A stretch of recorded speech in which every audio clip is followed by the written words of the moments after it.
नमस्कार नमस्कार। जय हिंद, जय महाराष्ट्र, जय भवानी, जय शिवाजी। आप देख रहे हैं नेशन नाउ।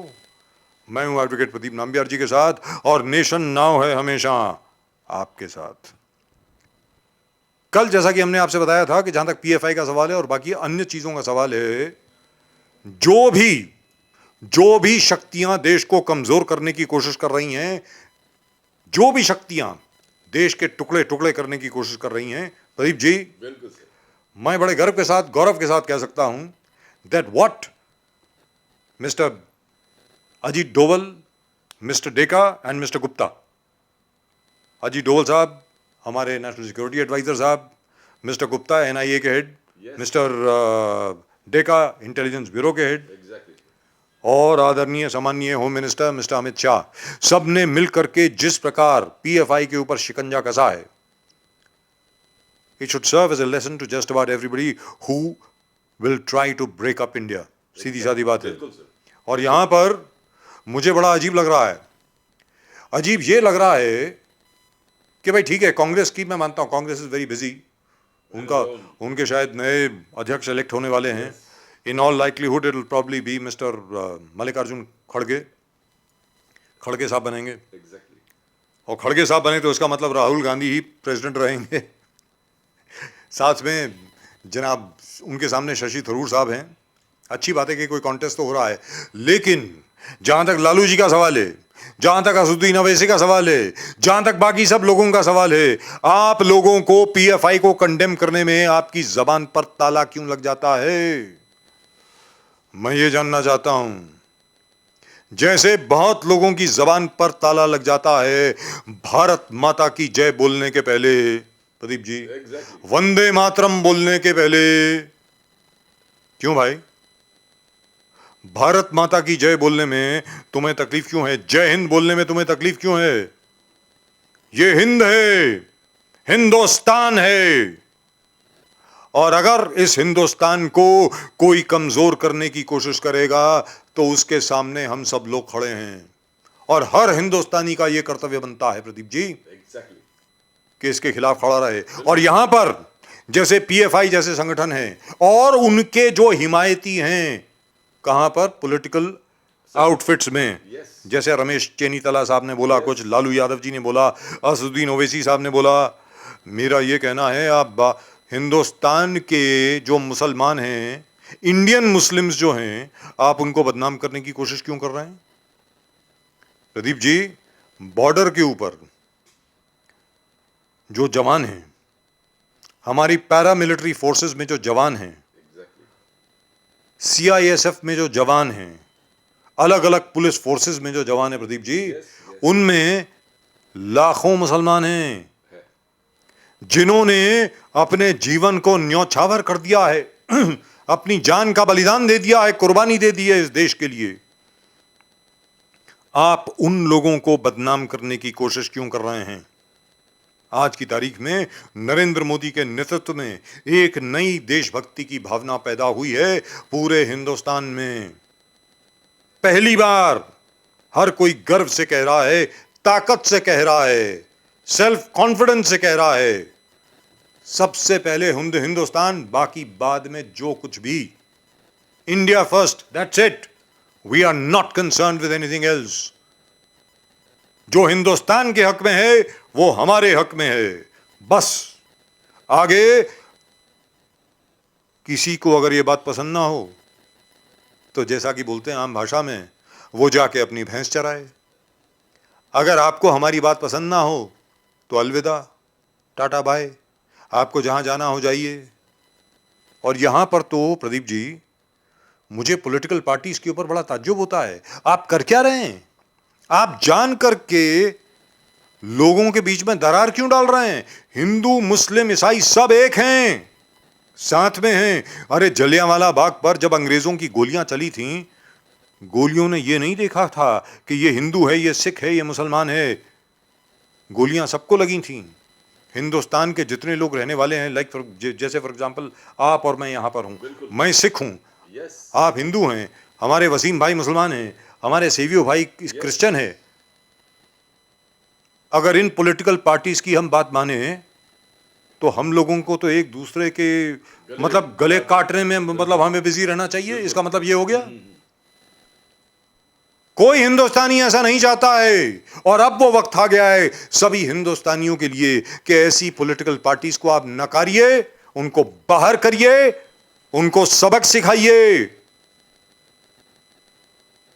मैं कहता हूं अगर कोई पॉलिटिकल पार्टी आज की तारीख में हिंदू और मुसलमान को लड़ाने की कोशिश करती है, उस पॉलिटिकल पार्टी को आप बाहर कर दीजिए, यहां पर मत रहने दीजिए। Pradeep ji.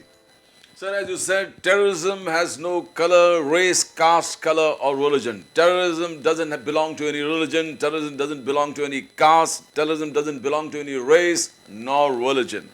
It is what we are talking about. जब हम ये मानते हैं कि terrorism का कोई color नहीं होता, तो फिर हम क्यों उसमें शक करें? Every national political party or every political party has to keep national interest first, national security first. When we say that we believe that terrorism has no language, no color, we have to stick with that. And every party has to be united where crushing terrorism is concerned. Because जिस प्रकार से हमने मुंबई महाराष्ट्र में 2000 से लेकर 2011 तक जिस प्रकार से बम ब्लास्ट का एक सिलसिला था, there was no rhyme or reason why they had to be bomb blast in Mumbai, but they had bomb blast in Mumbai, so the entire world, anything happens in Mumbai, पूरे दुनिया जग जाता है. So we have to finish that. 26/11 हुआ, अलग अलग चीज हुआ. The response, a united response. The first time a big terror attack took place of that kind when 26/11 happened. And वहाँ से शुरुआत हुआ कि इस टेरर को कैसे खत्म करे, जड़ से कैसे उखाड़े. That was एक मिसाल के तौर पर हुआ कि an experiment कि how is a nation prepared to deal with terrorism. And where terrorism is concerned, the whole country has to speak one language. You can't have different voices. Now this NIA raids का जिस प्रकार से आप जिक्र कर रहे थे, it was a massive operation. ये planning की तरफ meetings हुआ, zero down to the offices, collecting proofs, collecting evidences. ये पूरे it's been going on for years. Intelligence gathering बिल्कुल देर से चल रही थी. And then they connected it with very terror activities. They started from Bihar, you had Amravati, you had Udaipur. इस चीज को सब मर्ज करें. And then these things were happening continuously in Kerala. Kerala में लगातार अलग अलग governments going through this entire investigations right after the cutting of the hand of the professor. एक के बाद एक केरला पुलिस के जबरदस्त इन्वेस्टिगेशन हुआ था. They have collected, they also give the evidence to the courts about this. There were times when Kerala police were intimidated by the PFI activist. उनको धराया, धमकाया गया. Now there is where we say there need to be a political will to take action against terrorism. When we say terror doesn't have color, terror doesn't belong to any religion, we should stick to it.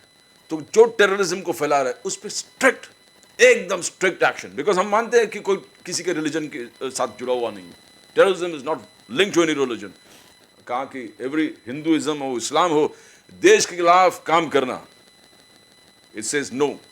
Any holy scriptures, हमारे scriptures है, उसमें clear cut कहा कि आप जिस वतन के खाते हो, जिस नमक खाते हो, उसके खिलाफ आप बगावत नहीं कर सकते, द्रोह नहीं कर सकते हैं.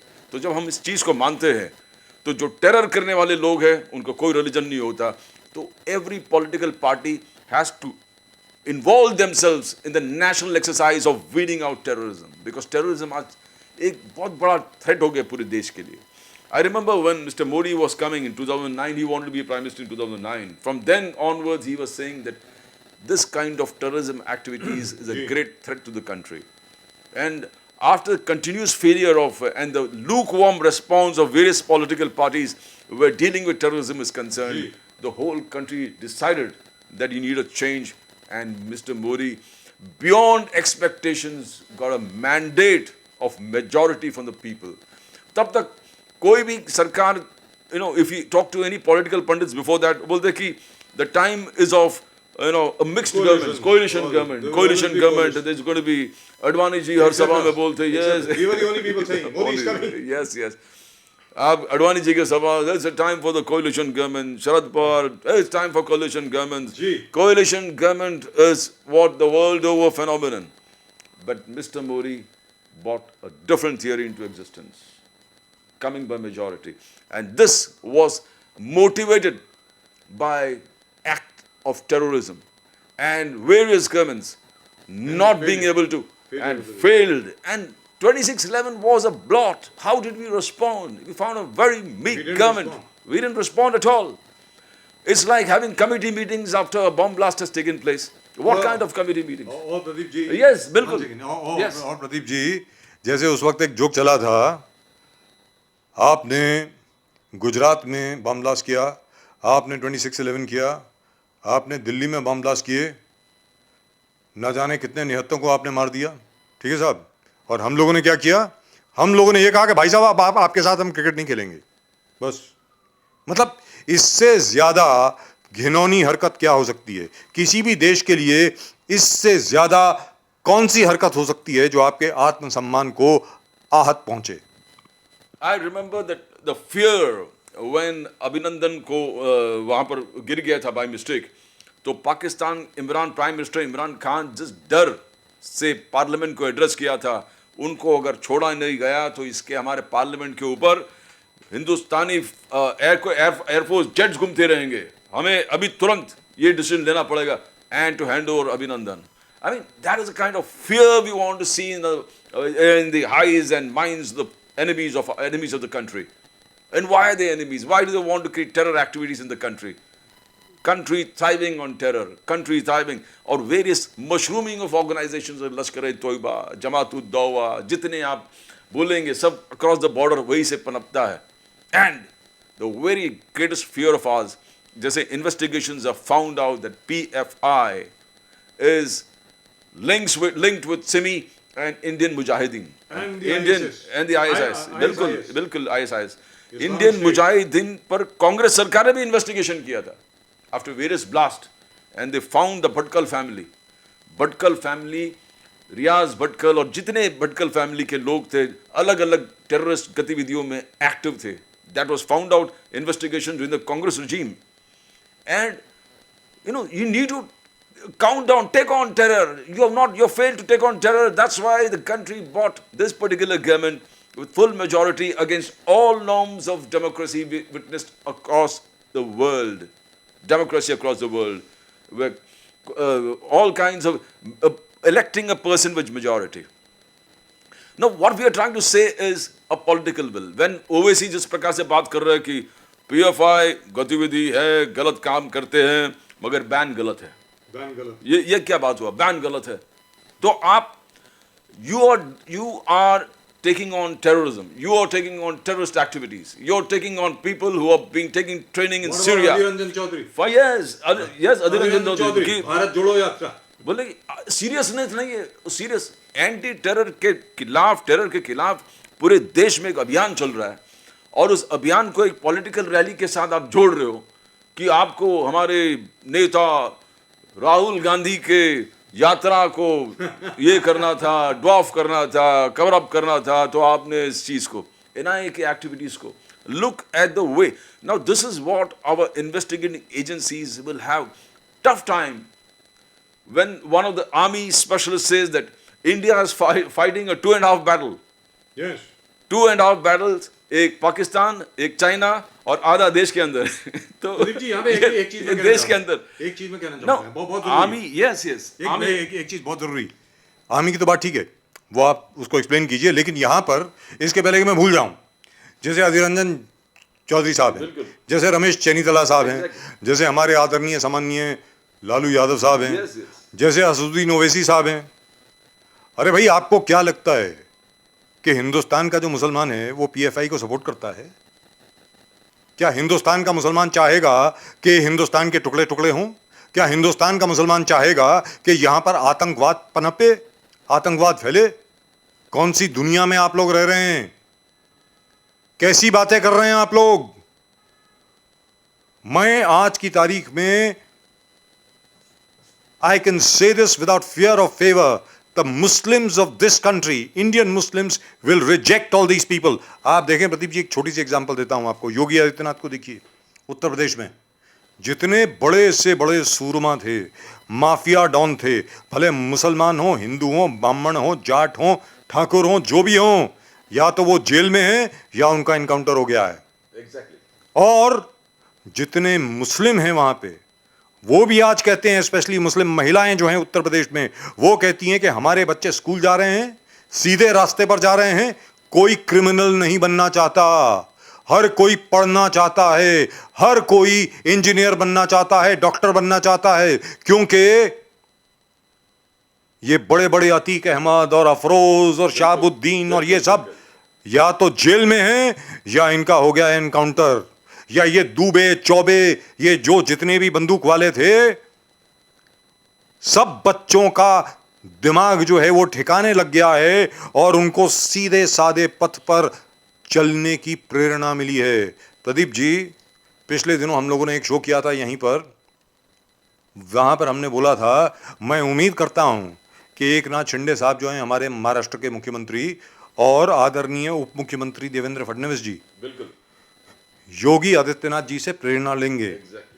और जिन लोगों ने पाकिस्तान जिंदाबाद के नारे लगाए हैं पुणे में, उनके खिलाफ वही एक्शन होगा जो बुलडोजर बाबा उत्तर प्रदेश में करते हैं। Pradeep ji. Sir, I think Eknath Shinde ji and home minister Devendra Fadnavis ने क्लियर कट कहा कि we have got zero tolerance where terrorism is concerned and strict action will be taken.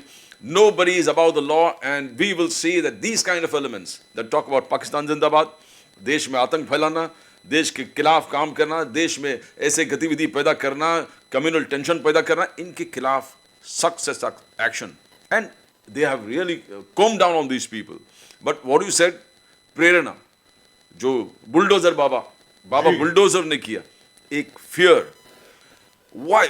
Because as when we say that terrorism is beyond religion, जाति धर्म religion के beyond है, terrorism is beyond that. It doesn't confine to any particular religion, caste. So why should we be afraid, or why should we even talk of appeasement? किसी भी हाल से कोई भी हो, एक्शन लीजिए, कोई भी हो, because you need to strike. Because where PFI is concerned, Popular Front of India is concerned, आज का एक भी इंसिडेंट ऐसा नहीं है कि एक इंसिडेंट सब जगह हुआ है. There's been evidences collected over the years. There's been a series of incidents. Series of incidents. And series of terrorism action. Yes. और जब बॉम्ब ब्लास्ट हो गया, प्राइम मिनिस्टर के फंक्शन में जब बॉम्ब ब्लास्ट हुआ, तब वो सिवियरिटी इतना हो गया कि लोकल इवेंट्स को छोड़कर आज एक मेजर असैसिनेशन की तरफ इन लोग बढ़ रहे हैं, बॉम्ब ब्लास्ट की तरफ बढ़ रहे हैं. जैसे उन्होंने देखा कि योगा क्लासेस के आड़ में आप बॉम्ब बनाने की शिक्षा दे रहे हो, वॉरफेयर की शिक्षा दे रहे हो. Now what are we looking to? Or if this time, if the government was doing delaying, because as a state, we see, as a state, Kerala could not handle this. Many of the top leaders are from Kerala and Tamil Nadu. And Parvez Musharraf जाने से पहले पूरे दुनिया को संकेत देके गया था कि हमारे स्लीपर सेल्स साउथ इंडिया में बहुत जबरदस्त तरीके से फैला हुआ है. और आज के तारीख में it's come out truth. Because वो खुद ट्रेन कर रहे थे ये लोगों को. और जिस प्रकार से केरला पुलिस एक अलग गवर्नमेंट की तरफ से, आप देखो कम्युनिस्ट कांग्रेस गवर्नमेंट, इधर बीजेपी तो था ही नहीं. और ऐसे राज्य में इन्वेस्टिगेशन ने ये पाया कि यहाँ के लोग सीरिया में जाके ISIS के साथ फाइट भी किए है, ट्रेनिंग भी ले चुका है, और अलग अलग पासपोर्ट लेके, यानी इतना they have the level of the crime and the level of the networking and the level of ways of doing that had increased to such, if NIA was not taking action at this particular time, it would have been a disaster, a catastrophe, because the way. और जिस प्रकार से बहुत सारे leaders, when we talk that every leader should talk in one voice, when national security is concerned, where terrorism is concerned, it has to be, I mean, why do you need to talk it? Why do you differentiate? Appeasement क्यों जाना चाहिए? जब हम बोलते हैं कि terrorism has no color, it has no color. What are you scared of? What are you scared of? Why are you talking about vote bank politics? ने ये हमारे appeasement है, ये है तो फिर RSS का भी investigation करो. RSS bomb. Why should there be equivalence? कौन सा bomb blast हो गया? कहाँ पर क्या? ये, now this is what the state. Now when you say about Maharashtra politics, yes, terrorism, all this is going to be a big issue, not only BMC elections, but also every election. the BMC ho, TMC ho, NMMC ho, Pune Municipal Corporation, everywhere, terrorism is going to be a big issue. और जिस प्रकार से एक के बाद एक अमरावती में जो घटना हो गया, and every यहाँ पे कब्रिस्तान में उस आदमी की कब्र को आपने डेकोरेट कर दिया है. मतलब आप कर क्या रहे हैं? तो और ऐसे टाइम पे political parties cannot play that particular card of appeasement, because today आज national sentiment is against these kind of activities. National sentiment is against Desdro. National sentiment is against all kind of terror activities, and any party who goes into this favor of appeasement they are finished. They are finished. I mean, you can see it from last two. I mean, this is second term that Mr. Modi has come to power. That's right. Because the people have begun to believe that only Mr. Modi can take on when national security is concerned. We cannot, we don't believe that any other party can guarantee national security the way BJP and Mr. Modi is doing it. And he has proved it. It's not one. Surgical strikes हो गए, घुस के अंदर मारने वाली बात है, 2 बार घुस के मारे, फिर एयर जहाज लेके बालाकोट गए, वहां बॉम्ब फोड़े, घुस के मारे हैं. On both the borders, both the sides, on the eastern side and Pakistan side, they have done it. And people want to see this. We want to see our government acting strong where terrorism is concerned in everything, either terrorism or economy or bilaterals.